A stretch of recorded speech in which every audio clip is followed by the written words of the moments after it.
This is the Sigma 50mm f2 lens, and it is one of the most beautiful, amazing lenses I have ever held in my hands. Check this out. This is the lens hood right here. It's completely magnetic. Watch this. This is the first lens hood I've ever wanted to just attach and remove over and over again. It's so satisfying. It actually comes with a conventional lens cap too, in case you didn't want to risk losing this one on travel. Of course, it includes a lens hood too, as it should, for over $600.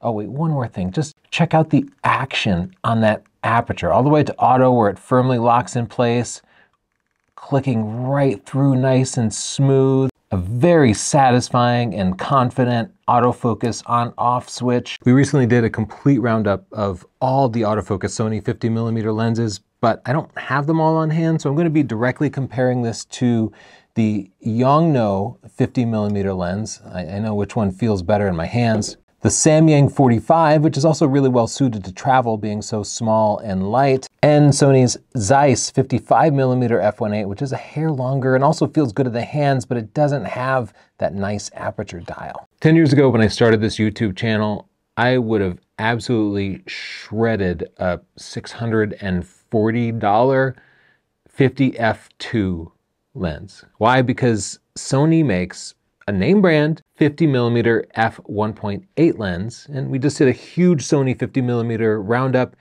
and that lens did excellent. It's an excellent value, the best value at $250, and it is lighter and faster than this lens. So why would you spend more than twice as much on this lens? Because maybe you want to actually enjoy photography. See, 10 years ago, I was all about the bokeh, and I was all about the sharpness. I was all about just the results of photography. But since that time, I've learned to enjoy the process of taking pictures, because photography can be a process. And the pleasure of photography isn't always in getting likes or sharing pictures, but just the simple, satisfying clicks of an aperture ring, seeing something and snapping a picture, and maybe you don't even unload that picture. It's okay for the beauty of photography to be in the love of how a lens feels in your hand. And that is something that Sigma's entire I series of lenses gives me. It gives me the satisfaction of actually using it. Now, I'm really glowing about these lenses, and I want to make it clear, I'm not sponsored by Sigma. Chelsea and I have never accepted a sponsorship from a camera or lens manufacturer, and we're pretty much the only big YouTube channel that can say that. We pass that money because we want to be able to tell you the good and the bad honestly and have you believe us. We do have to make money, and videos like this don't make a lot of money and they take a lot of time. So I would appreciate your support if you use our affiliate links here. We're working with Adorama now. We worked with Amazon affiliate links for pretty much the entire last decade, but then Amazon literally decided to delete DP Review. I love DP Review, and I was a member for more than 20 years, and I don't buy camera gear from them anymore, and I'm not going to link you to camera gear from them anymore. So please consider supporting Adorama. They are part of the community. They support our channel and make these videos possible. So whenever you buy camera gear, go to these links and use this link if you want to check out Sigma's 50mm f2. I'm going to test this for sharpness, for bokeh, for starburst when shooting into the sun. I'm going to check its autofocus to see whether it can smoothly track me in video. But I'm kind of already sold on it because it just feels so good. Now there is another lens, the Sony 50mm f2.5G. is so similar to this. They both feel amazing. And in fact, that one has a declickable aperture, and well, it's Sony, so it can get higher frame rates with something like an A1 if you happen to be shooting sports with it. But this one has a pretty big advantage in that it's f2 instead of f2.5. They're both experienced focus lenses, compact travel lenses, the kind of lenses you would take when you want to enjoy photography and you don't necessarily want all the bokeh, all the low light performance, when that's secondary to actually just putting a smile on your face. That's what these 2 lenses or 4, but I like this one better because it's f2 instead of f2.5, and that's more than half a stop faster. That means I can get more bokeh. That means I can get better low light performance. And for me, that is part of the fun because I do still care about those things. Let's go through all the tests, and I'll start with the sharpness tests. First, we'll compare the new Sigma on the left to the Yongnuo 50mm f1.8. Near the center of the image, the Yongnuo is noticeably sharper, but closer to the edges of the frame, the Sigma holds up better. 55mm f1.8 Zeiss, the Sony again is noticeably sharper in the center, but the Sony falls apart at the edges of the frame. Most comparable lens here is the Samyang 45mm, and as we look in the center of the frame, the sharpness seems to be about equal, but closer to the edges of the frame, the Sigma holds up better. I'm in our kind of crowded photo studio to test this 50mm lens at f2.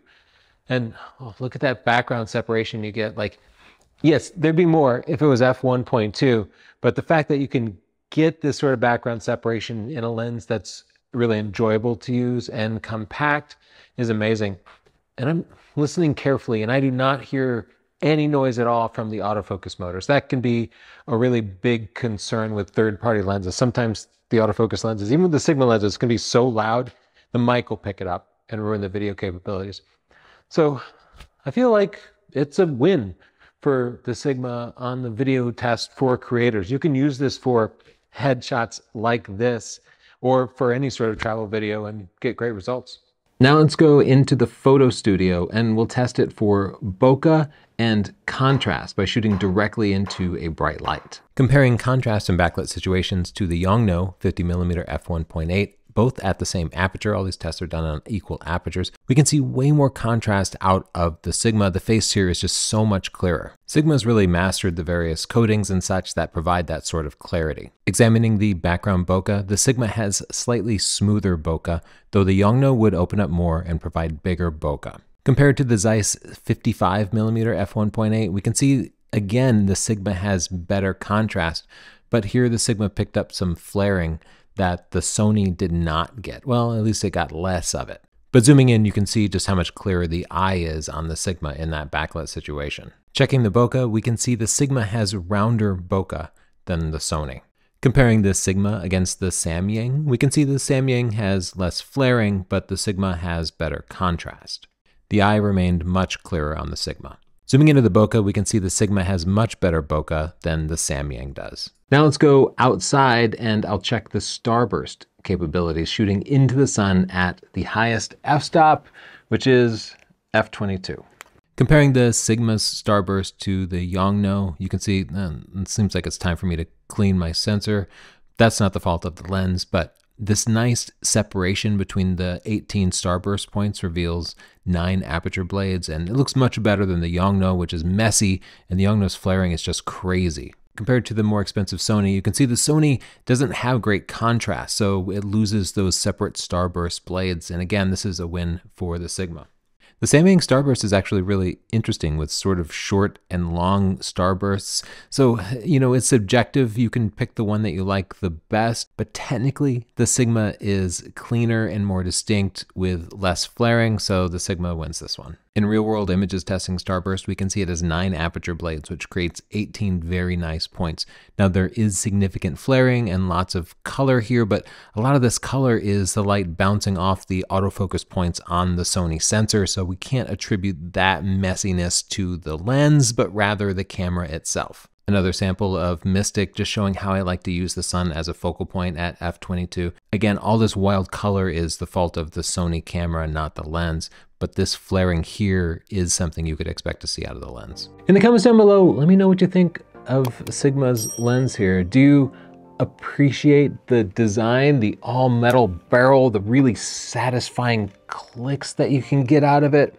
Or are you all about the results? Would you rather have a faster lens? If you decide to order it, please use our link here because that helps to support us. And anytime you buy camera gear, please use our affiliate link here to Adorama. They're not sponsoring this video. I just like to support our sponsors because they support us.